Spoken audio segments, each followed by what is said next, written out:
నమస్కారం. లక్ష్మి చెప్పే కథలకు స్వాగతం. వీణులతో వీక్షించటానికి సిద్ధం కండి. ప్రియ సఖులు, ఇప్పుడు మనం ప్రముఖ సీనియర్ రచయిత్రి శ్రీమతి ఒలివేటి నాగచంద్రావతి గారు రచించిన భారతంలో ఒక అమ్మాయి ధారావాహిక నుండి రెండో భాగం వినేద్దామండి. కొన్నాళ్ళు గిరీశం వ్యాపారాలన్నీ కట్టిపెట్టి మున్సిపాలిటీ ఎన్నికల్లో నిలబడి నెగ్గాడు. చైర్మన్గా 5 ఏళ్లు వెలిగిపోయాడు. ఆ తర్వాత నుంచి తను నిలబడకపోయినా ఎన్నికైన ప్రతి చైర్మన్కు ప్రధాన మద్దతుదారుడిగా ఉంటూ వస్తున్నాడు. ప్రస్తుతం అతను చేస్తున్నానంటున్నది ఎక్స్పోర్ట్స్ ఇంపోర్ట్స్ వ్యాపారం. ఆ పేరున నెలకు 15-20 రోజులు ఇంటి పట్టునున్నాడు. ఊళ్ళు పట్టుకొని తిరుగుతూ ఉంటాడు. ఇక దివాణం ఇంటికి వర్ధని ఒక్కతే బిక్కుబిక్కుమంటూ ఉంటుంది. కరుణ రాకని వర్ధని ఆమోదించినట్టుగా కానీ వ్యతిరేకించినట్టుగా కానీ కనిపించలేదు. నిర్లిప్తంగా ఆహ్వానించింది అంతే. కానీ ఆ నిర్లిప్తం వెనక ఏదో ఉన్నదనిపిస్తోంది. వ్యక్తం కానీ ఆ భావం ఏమిటో. ఏమైతేనే ఆవిడ గురించి అట్టే ఆలోచించలేదు కరుణ. అసలు ఆవిడతో అంటనట్టుగా వ్యవహరిస్తే సరిపోతుంది. దేవుడు మేలు చేసి వారింటికి అవుట్ హౌస్కి సంబంధం లేకుండా సెపరేట్గా ఉంది. ఇంటి వారితో ఎటువంటి అటాచ్మెంట్ లేకుండానే తమ పని తాము చేసుకోవచ్చును. అంతగా కాని పరిస్థితి వస్తే అప్పుడే చూసుకోవచ్చు. అద్దె కొంప ఏమన్నా శాశ్వతమా? ఈ ఇల్లు కాకపోతే మరొక ఇల్లు అనుకుంది. రోజులు మామూలుగా నడుస్తున్నాయి. ఆ రోజు బయట చెప్పే ట్యూషన్లు ముగించుకుని వచ్చింది కరుణ. చిరాగ్గా ఉంటే తలార స్నానం చేసి కిటికీ దగ్గరగా కుర్చీ లాక్కొని కూర్చుంది. ఇంకొక గంట తర్వాత కానీ ఇంటి దగ్గర పాఠం నేర్చుకునే పిల్లలు రారు.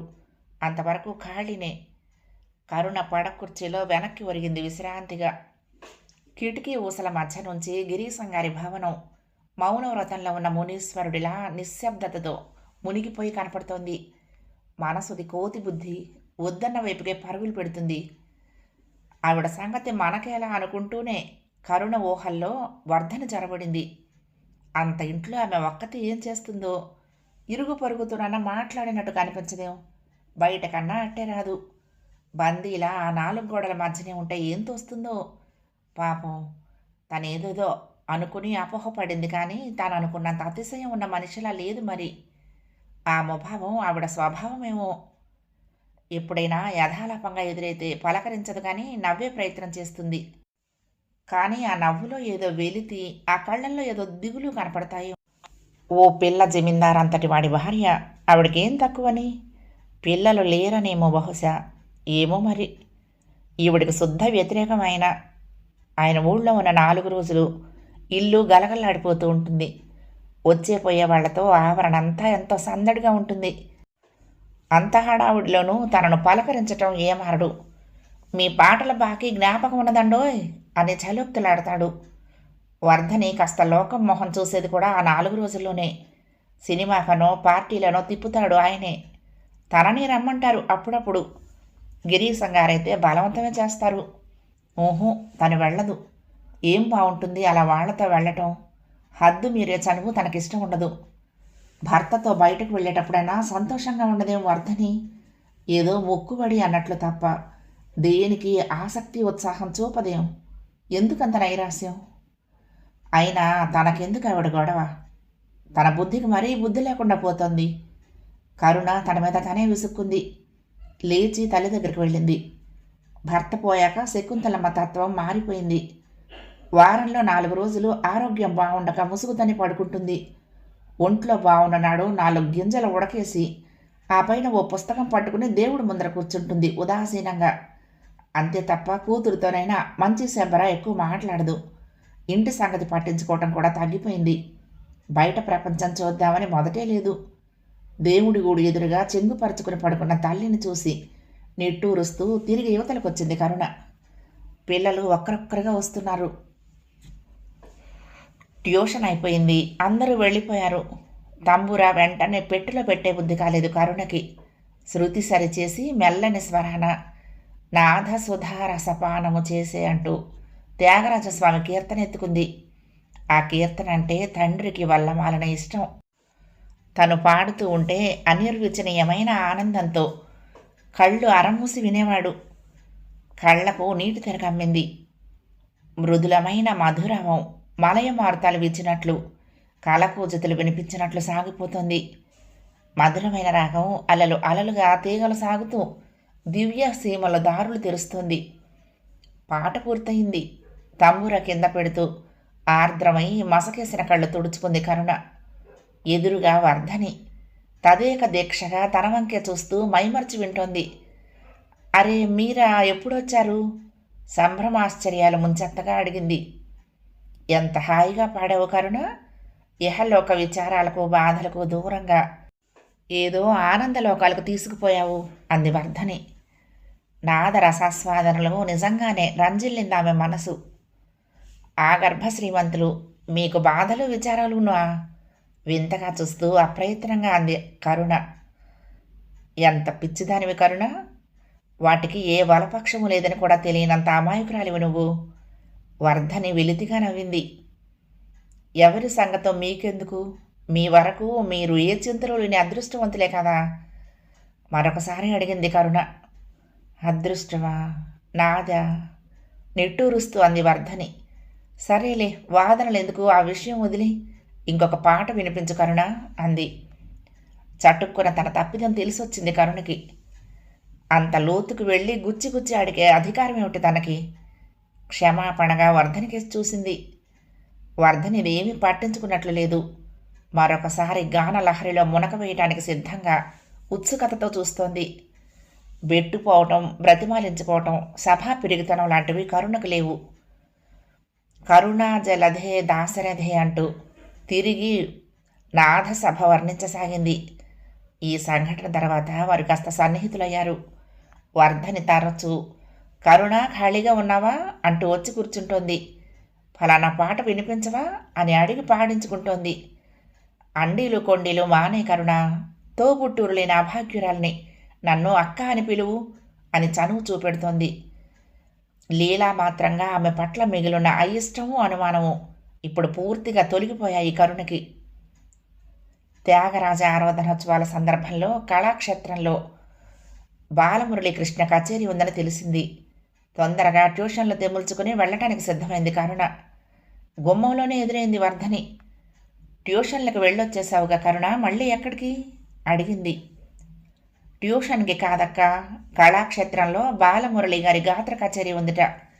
వారి గాత్రం అంటే సంగీత అభిమానులు కారు మొయిళ్లను చూసిన నెమళ్ల చందాన పరవశించిపోతారు. మ్యాజిస్ట్రేట్ గారు ఫ్రీ పాస్ ఇచ్చారు. వారి పుణ్యమాని వినొద్దామని అంది. బావుంది. నేను నీ పాట విందామని వస్తూ ఉంటే నువ్వు ఇంకొకరి గానం వినటానికి వెళ్తున్నావన్నమాట నవ్వింది వర్ధని.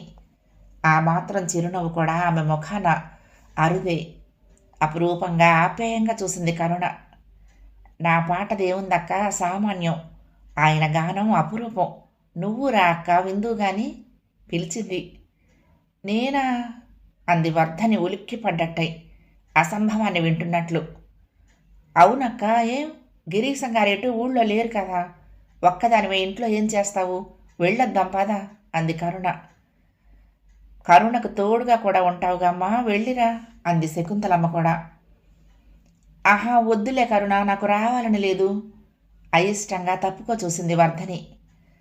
అలా కాదక్క, వచ్చి చూడు, వచ్చినందుకు విచారించమని హామీ ఇస్తున్నాను అంది కరుణ ఒప్పింప చూస్తూ.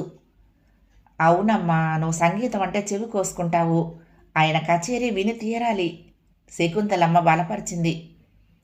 పట్టు బలవంతాన ఒప్పుకుంది వర్ధని. కరుణ అయితే నడిచే వెళ్దామనుకుంది, కానీ ఇప్పుడు ఆటో మాట్లాడుకున్నారు. త్రోవ పొడుగున కరుణ బాలమురళి గారి సంగీత జ్ఞానాన్ని పొగుడుతూనే ఉంది. ఆహా ఓహోలు తప్ప ఒక్క మాట విదపలేదు వర్ధని. అసలు బయలుదేరటం అయితే బయలుదేరిందే కానీ ఇష్టం మీద రావటం లేదని ఆమె మొహం చూస్తేనే తెలిసిపోతుంది. అతి నిరాసక్తంగా నిరుత్సాహంగా ఊకొడుతున్న వర్ధనని చూసి అనవసరంగా ఈవిడ్ని బలవంతాన ఈడ్చుకుపోతున్నానా ఏమిటి అని చింతించసాగింది కరుణ. ఎందుకని ఈవిడ రావటానికి ఇంత భయపడుతోంది? అది అసలు భయమా లేక ఇష్టమా?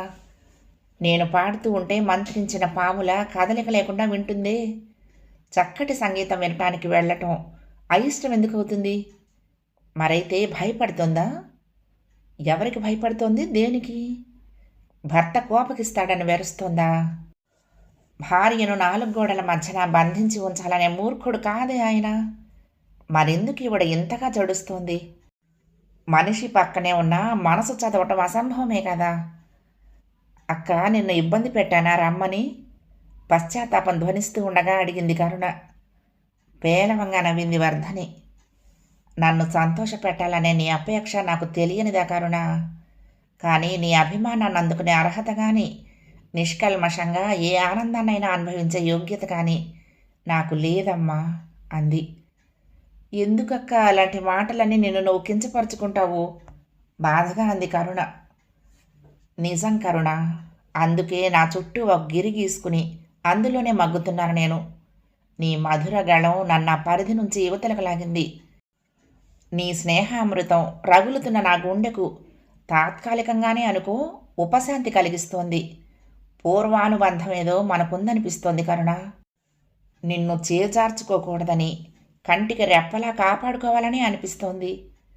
ఏదో స్వప్నంలో ఉండి పలవరిస్తున్న దానిలా అంటున్నా వర్ధని మాటల్లోని గూఢార్థమేమిటో తరచే సమయం లేదప్పుడు. ఆటో ఆగింది. సరే అక్క, ఏదో అంటే నువ్వు మరెందులోకి దిగిపోయావు, దిగు దిగు అంది కరుణ నవ్వేస్తూ. కచేరీ అయిపోయేదాకా మరి మాటలు లేవు. ఏ గంధర్వలోకంలోనో విహరించి వచ్చినట్లు అనుభూతి పొందుతూ బయటికి వచ్చారిద్దరూ. నువ్వు చెప్పింది నిజమే కరుణ. నువ్వు అన్నట్లు నేను రాకపోయినట్లయితే ఒక అనిర్వచనీయమైన అనుభూతిని మిస్ అయి ఉండేదాన్ని అంది వర్ధని మనస్ఫూర్తిగా.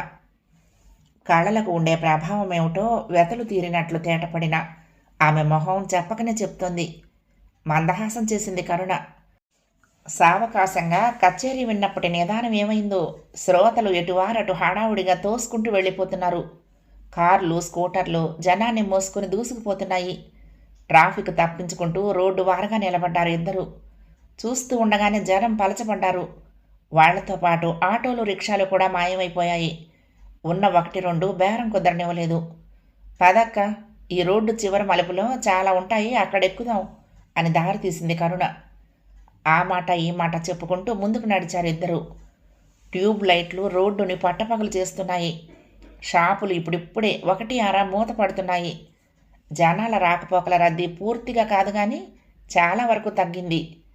రోడ్డు చివర మలుపులో రిక్షా స్టాండ్ ఉన్నమాట నిజమే, కానీ సినిమాలు వదిలే టైం అవటం మూలాన కాబోలు ఆట్టే రిక్షాలు అక్కడ లేవు. 4-5 మాత్రం ఉన్నాయి. ఆటోలు అసలే లేవు. ఏదో ఒకటిలే ఎక్కేద్దాం అనుకున్నారు. కరుణ అలవాటుగా బేరమట్టం మొదలుపెట్టింది. వర్ధనకి కంగారు పుట్టింది. వీళ్లను కూడా కుదరనివ్వకుండా ఇంకా ముందుంటాయక్క పద అంటుందేమోనని. అలా అంటూనే మెల్లమెల్లగా ఇంటి వరకు ఇలాగే లాక్కుపోతుందేమోనని ధైర్యం చేసి మెల్లగా కరుణ చెయ్యిలాగి, కరుణ ఎంతో కొంతలే, ఇప్పటికే చాలా ఆలస్యమైంది, ఏదో ఒక రిక్షా ఎక్కేద్దాం అంది. 2 ఫర్లాంగుల దూరం నడిచొచ్చినా అదే రేటు చెప్తున్నందుకు వాళ్ల మీద మహాగుర్రుగా ఉంది కరుణకి. కానీ వర్ధని మొహం చూసి సరేననక తప్పలేదు. ఈసారికి వదిలేస్తున్నాను అన్నట్టు రిక్షావాడి వంక బెట్టిగా చూసి సరే పదక్క అంటూ ఎక్కి కూర్చున్నది కరుణ. వర్ధని కూడా ఎక్కబోతున్నది. ఇంతలో భుజం పట్టి గుంజినట్లయి అదిరిపడుతూ వెనక తిరిగి చూసింది వర్ధని. కెవ్వుమని అరిచింది. గుండెలు గుబుక్కుమనగా తొంగి చూసింది కరుణ. వెన్నులో చలి జరజరా పాకింది. చింపిరి జుట్టు, లోతుకుపోయిన కళ్ళు, ఎండిపోయిన పెదవులు, బెరడులా పగుళ్ళిచ్చిన ఒంటిని, శిథిలావస్థలో ఉన్న చీర ఒకటి చుట్టబెట్టిన వికృతమైన ఆకారం ఒకటి వర్ధన్ని రెక్కపట్టి లాగుతోంది. కళ్ళు ఉరుముతూ కర్కశంగా ఏమో అంటోంది. నోట మాట రావటం లేదు వర్ధనికి. గజగజ వణికిపోతోంది. తల విదిలించి అయ్యయ్యో అంటూ ఒక్క ఉరుకు ఉరికింది కరుణ రిక్షాలో నుంచి. ఆ పాటికి రిక్షా అతను హ్యాండిల్ బార్ వదిలి వచ్చేశాడు. ఆ మనిషిని యువతలికి లాగుతూ వదిలే, అన్ని వదిలే అంటున్నాడు. ఊహూ, ఉడుం పట్టుపట్టి వదలటం లేదు. ఓ పక్క అతన్ని విదిలించేస్తూ మరొక పక్క పిచ్చి బలంతో వర్ధనని కుదిపేస్తోంది. నా బిడ్డనేం చేశావు, ఎక్కడ దాచావో చెప్పు అంటుంది. ఓలే యాంకట, ఏందే ఇవాళ నీకేమైంది? ఆరికేం తెలిసే నీ కూతురు సంగతి, ఎనవే ఈడిసిపెట్టే అంటున్నాడు అతను ఆదుర్దాగా ఆశ్చర్యంగా. ఆ మనిషి వినిపించుకోవటం లేదు. నా కూతురు గురించి నీకు తెలుసు, చెప్పు చెప్పు అంటూ దీనంగా అరుస్తోంది, గింజుకుంటోంది. రిక్షా అతను కరుణ కలిసినా విడదీయలేకపోతున్నారు. వర్ధని పరిస్థితి చూస్తే ఇప్పుడో ఇంకాసేపట్లోనో స్పృహ కోల్పోయేలా ఉంది. రిక్షావాడి మాటలతో ఏ దొంగ మనిషో హఠాత్తుగా దాడి చేసిందేమో అన్న భయం తగ్గింది. కానీ మరేమిటి ఈ మనిషి అఘాయిత్యం? పిచ్చిది కాదు కదా, అక్కన ఏం చేస్తుందో? సజావుగా ఈవేళకి ఇల్లు చేరగలమా అని కరుణ బేజారైపోతుంది. దారిన పోయే నలుగురు పోగయ్యారు. ఎలాగైతేనేం విడిపించారు. అక్కడే కూలపడిపోయి హృదయ విదారకంగా చేతులతో కడుపు మీద మోదుకుంటూ రోదిస్తోంది ఆ మనిషి. నా లచ్చిమా యాడికి పోయావే అంటూ. పిచ్చిదేమోనండి అంటున్నారెవరో. అయినా మతి చెడిన వాళ్ళని ఇలా రోడ్ల మీదకు వదిలేయటం ఏమిటండి? చూడండి ఇప్పుడు, చెయ్యి కాబట్టి సరిపోయింది, కానీ ఆ బిగింపుకు ఏ మేడో అయితే ఎంత డేంజరు ఎవరో అంటున్నారు. ఒళ్ళు జలతరించి మరి వినలేకపోయింది కరుణ. తక్షణం ఆ ఘట్టం నుండి, ఆ స్థలం నుండి అదృశ్యమైపోవాలనిపించింది. వర్ధని అయితే ప్రాణం లేనట్టు తోటకూర కాడలా చేతుల్లో వేళ్లాడిపోతోంది. అక్కడ మూగిన వాళ్ళు ఒక్కొక్కళ్ళు ఒక్కొక్క సందేహం వెలిబుచ్చుతూ ఉంటే, లేదు బాబయ్య అంటూ ఏవో వివరణలు ఇవ్వబోతున్న రిక్షావాణ్ణి కేకేసింది కరుణ. మమ్మల్ని ముందు ఇంటికి చేర్చు బాబు, ఈవిడ పరిస్థితి బాగోలేదు అని తొందర చేసింది. అవునవును పాపం, ముందర వాళ్ళని దిగబెట్టు అన్నారు వాళ్ళు కూడా సానుభూతి కనపరుస్తూ. అక్కడే ఉన్న మరొక రిక్షా అతనితో, వెంకటాన్ని మన గుడిసెల కాడ అప్పగించేయండిరా అని ఏడుస్తున్న ఆ మనిషిని అప్పగింతలు పెట్టేసి తన రిక్షా దగ్గరికి వచ్చేశాడు రిక్షా అతను. వర్ధనని జాగ్రత్తగా రిక్షా ఎక్కించి పట్టు కూర్చుంది కరుణ. కరుణ భుజం మీద తల అంచి కళ్ళు మూసుకుంది వర్ధని. కరుణ మనసు ఏదోలాగా అయిపోయింది. హాయిగా ఇంటి పట్టున ఉన్న మనిషిని సంగీతం సాహిత్యం అంటూ రానంటున్న బలవంతాన తీసుకొచ్చి ఇట్లా అవస్థల పాలు చేశానేమిటి? నేను నమ్మిన ఏ దేవుడు అడ్డుపడబట్టి కానీ వాళ్ళెవరో అన్నట్లు ఆ పట్టుకోవటం చెయ్యి కాక కంఠం అయి ఉంటే ఎంత ప్రమాదం జరుగుండేది? గిరీశం గారికి ఏమని జవాబు చెప్పుకునేదాన్ని? ఇప్పుడు మాత్రం, ఏమమ్మా మహారాణిలా కారు మీద షికారు చేసే మా ఆవిడ్ని తీసుకువెళ్ళి ఎంత హైరాణ పెట్టావమ్మా అంటే తను మొహం ఎత్తుకోగలదా? నిట్టూర్చింది కరుణ. ఎండ కన్నెరగని దానిలా నవనవలాడుతూ ఉండే వర్ధని సొమ్మసిలినట్లు ఇట్లా వాలిపోయి ఉంటే ఆయన దాకా ఎందుకు? తనకే గుండె నీరైపోతుంది. ఆ పిచ్చిది పట్టుకునేది తననైనా పట్టుకున్నది కాదు. అది దాని కూతురు సంగతి అక్కన అడుగుతుందేమిటి? మాయ చేసావంటుందేమిటి? ఆ పిచ్చి వాళ్ళ మాటలకు అర్థాలేమిటి నా పిచ్చి కానీ? పాపం అక్క అనుకోకుండా మధుర గానం విని ధన్యం అయిపోయాను, మంచి రోజు ఇది అని అనుకుంది. కానీ ఇంత భయంకరమైన సంఘటన ఎదుర్కొనే దుర్దినంగా మారుతుందని కల్లో అయినా అనుకుని ఉండదు. అమ్మో, ఎంత గండం గడిచింది ఈవేళ. అప్రయత్నంగా గుండె మీద చెయ్యేసుకుని పైకి అనుకుంది కరుణ. ఆ మాటకు రిక్షా అతను వెనక్కి తిరిగి చూశాడు. ఏమనుకున్నాడో ఏమో, చిన్న కిళ్ళీ షాపు దగ్గర బండాపి ఐస్ సోడా పట్టుకొచ్చి కరుణ చేతికి అందించాడు. ఆ అమ్మ మొహం తొడవండమ్మా అన్నాడు. కరుణ సోడా నీళ్లతో తన కర్చీఫ్ తడిపి వర్ధని మొహం తుడిచింది. వర్ధని కొద్దిగా తెప్పరిల్లి సరిగ్గా కూర్చుని సీసా అందుకుని మిగతా సోడా తాగింది. అమ్మయ్య అనిపించింది కరుణకి. రిక్షా అతను సీసా ఇచ్చేసి తిరిగొచ్చాడు.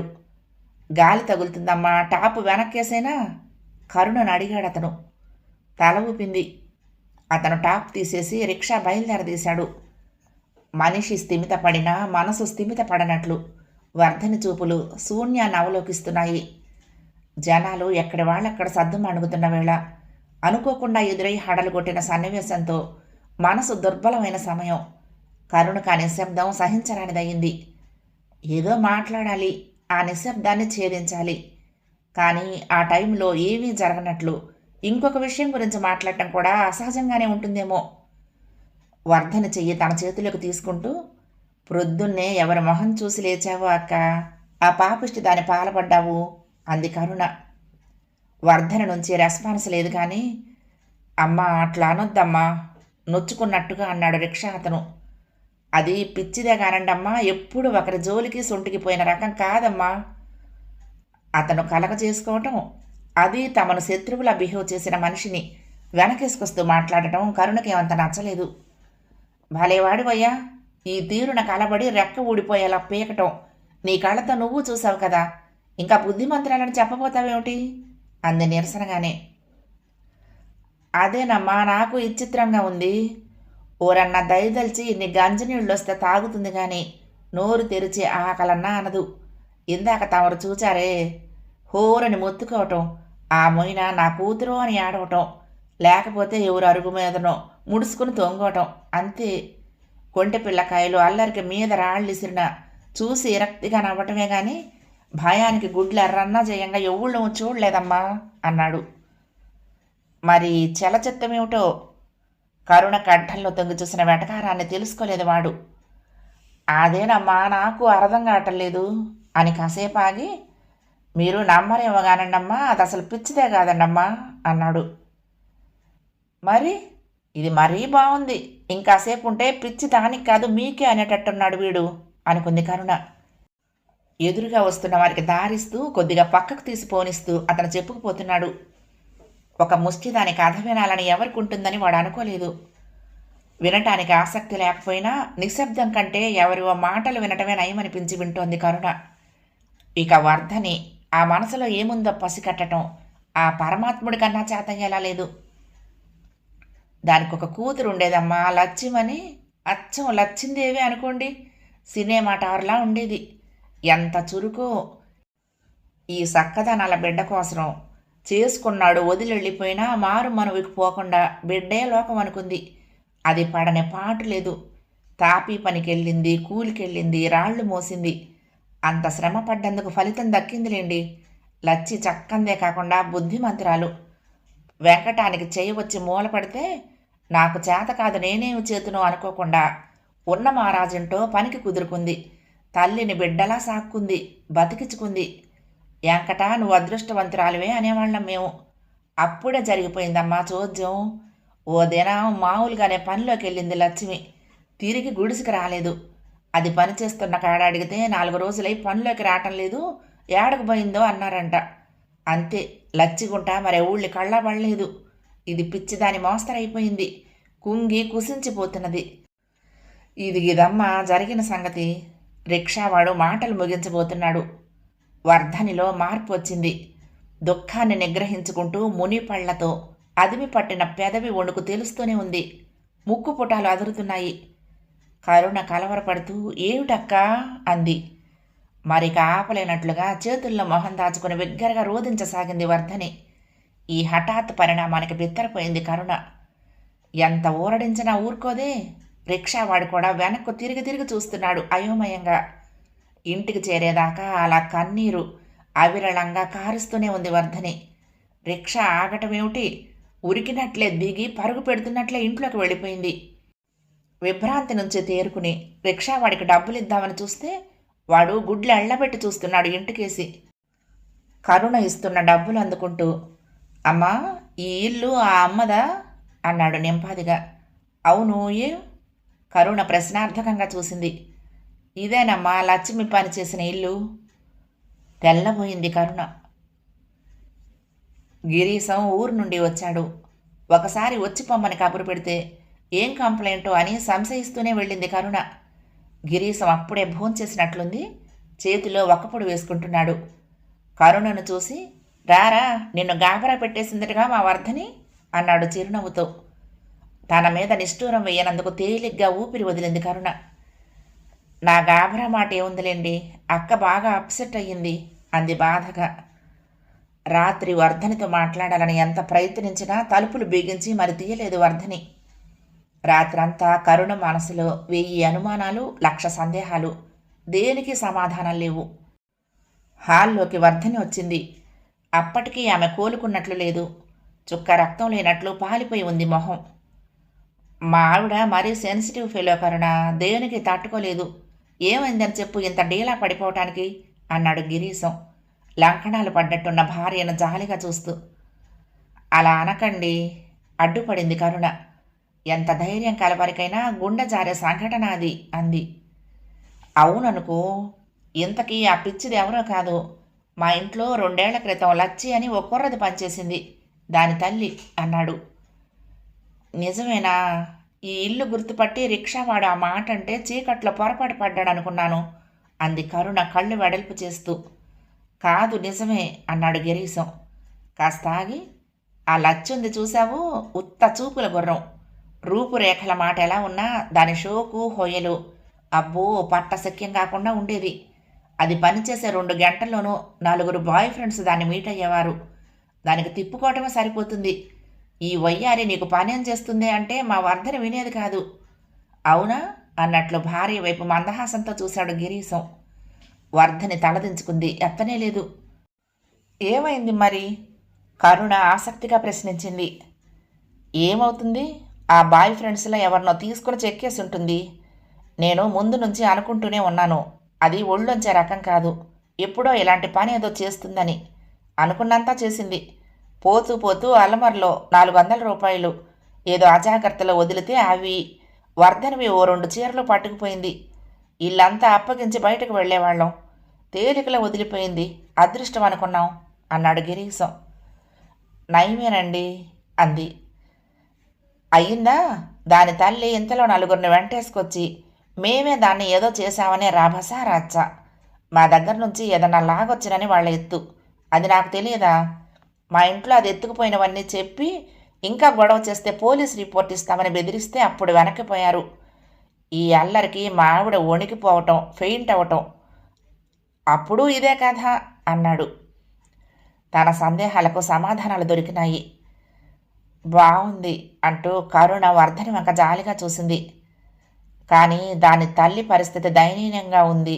ప్రాణం నస్తిపంజరంలా ఉంది పాపం అంది. పాపం కదా, కానీ మనం ఏం చేయగలం? కూతురు లేచిపోయిందంటే ఏ కన్న తల్లికైనా బాధగానే ఉంటుంది అన్నాడు. బహుశా వాళ్ళ ఆటలు సాగనివ్వలేదనే కోపం కొద్దీ వాళ్ళు దాని అదృశ్యానికి కారణం మీరని బాగా నూరిపోసి ఉండాలి.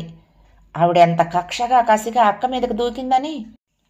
ఆ ఉగ్ర రూపం చూసి అక్క మొదటిసారి పెట్టిన కేక తప్ప మరి రెండో కేక కూడా వేయలేనంతగా భీతిల్లిపోయింది చెప్పింది కరుణ. అవును, ఈవిడెంత సుకుమారో అంత సున్నితం అని తెలుసు కనుకనే నేను లేనిదే ఈవిడెక్కడికి కదలనివ్వను, నీడలా కాచుకుంటాను, అస్తారబత్తంగా చూసుకుంటాను అన్నాడు. గిరీశం మాటలకు తుళ్ళిపడింది కరుణ. తను స్వతంత్రించి బయటకు తీసుకువెళ్ళినందుకు మందలింప, తను కనురెప్పలా కాపాడుకుంటున్న భార్యను కష్టానికి గురి చేసినందుకు నిందా? పరీక్షగా చూసింది గిరీశాన్ని. అతని మొహం మామూలుగానే ఉంది. వర్ధని కళ్ళల్లో మాత్రం నీళ్లు నిండినట్లు అస్పష్టంగా తెలుస్తోంది. కాసేపు కూర్చుని తిరిగి వచ్చేసింది కరుణ. తర్వాత కొన్నాళ్ల పాటు వర్ధని స్తబ్దంగా మరీ ముభావంగా అయిపోయింది. ఏదో తప్పు చేసినట్లు కరుణను తప్పుకు తిరిగింది. చెయ్యని నేరాన్ని నెత్తిన వేసుకుని కుంచుకుపోయే ఆ అమాయకత్వాన్ని చూస్తూ ఉంటే కరుణ మనసులో ఏదో తెలియని మమకారము అభిమానము కలుగుతున్నాయి. ఆమె తొలగిపోతున్నా తానే చేరువై ఆమెను సమాధానపరిచింది. అంత బేల మనసు పనికిరాదక్క, కాస్త గట్టితనం అలవరుచుకో. జీవితంలో అలాంటివి ఎన్నో ఎదురవుతూ ఉంటాయి. సాహసంగా ఎదుర్కోకపోతే ఎదుటివారు మన్ని ముంచేసే ప్రమాదం ఉంది సుమా అంది. వర్ధని ఆమెకు ఏదో చెప్పాలని ప్రయత్నించింది, కానీ దుఃఖంతో ఆమె కంఠం పూడుకుపోయి మాట విడి రానేలేదు. నీ మనసు నాకు తెలుసక్క, నువ్వేం చెప్పొద్దులే పద. అమ్మ గోపాలదేవుడికి పాలు ఆరగింపచేస్తోంది, చూద్దాం పద అంటూ కరుణ ఆ ధ్యాస నుంచి ఆమె దృష్టి మరల్చి భజనలతోనూ పాటలతోనూ మరిపించి మురిపించింది. వర్ధనితో స్నేహం పెంపొందే కొద్దీ ఆమెలో ఏదో గూడు కట్టుకున్న అశాంతి అస్థిమితము ఉన్నట్లు పసిగట్టింది కరుణ. ఉండుండి మనసు దుర్బలంగా ఉన్న క్షణాల్లో తనలో దాగుని ఉన్న చింతా చికాకు బయట పెట్టబోయి హఠాత్తుగా మెలకు తెచ్చుకుంటున్నట్టుగా ఆగిపోతూ ఉంటుంది వర్ధని. ఆమెకు తల మునిగే ఐశ్వర్యం ఉంది. కోరింది కొండ మీద నుంచైనా దింపగల భర్త ఉన్నాడు. ఒకరి పోరు పొరుపు లేదు.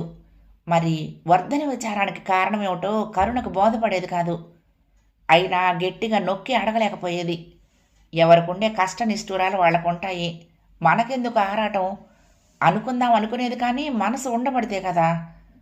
బహుశా ఆమెకు పిల్లలు కలగలేదన్న విచారం కావచ్చునని ఊహించి, అయినా అక్క ఏవంత వయసు మీరిందని అప్పుడే పుట్టరన్న నిర్ధారణకు వచ్చేశావు, చూస్తూ ఉండు, వచ్చే ఏటికి ఒళ్ళో పాపాయి ఉంటుంది అని సముదాయించాలని చూసింది పెద్దరికం మీద వేసుకుని. వర్ధని పేలవంగా నవ్వి ఊరుకుంది. ఏడాది గడిచింది. వర్ధనిలో కొత్త నిగారింపు కనపడుతోంది. బియ్యంలో మట్టి మెడ్డలు కింద పారేయటం లేదు, నోట్లోకి వెళ్తున్నాయి అవి. ఇష్టంగా తాగేదల్లా కాఫీ వాసన అంటేనే పడటం లేదు. ఆమెడ దూరం నుంచే పసిగట్టి వాంతి చేసుకుంటోంది. తన చేతిలో మామిడి పిందెలు ఆత్రంగా తీసుకొని కొరుకుతూ ఉంటే పక్కున నవ్వింది కరుణ. నేను చెప్పానా అక్క, ఈ మాత్రం ఓపిక పట్టలేకపోయావు, దిగులు పెట్టేసుకుని నిరాశ పేర్చేసుకున్నావు. ఇక చూడు, ఈ ఏడు నెంబర్ 1, వచ్చే ఏడు నెంబర్ 2, ఆ పై ఏడు 3, అప్పుడు ఇంతమంది అని మళ్ళీ బెంగ పెట్టేసుకుందువు గాని అంది హాస్యంగా. రాగరంజితం అవుతుందనుకున్న వర్ధని మొహం మ్లానమైంది. చేతిలోని మామిడి పింద అట్టే జారిపోయింది.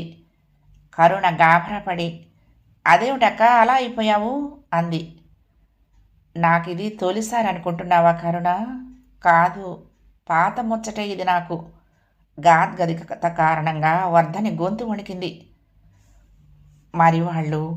సందేహంతో కరుణ వాక్యం పూర్తి చేయలేకపోయింది. 2వ భాగం సమాప్తం.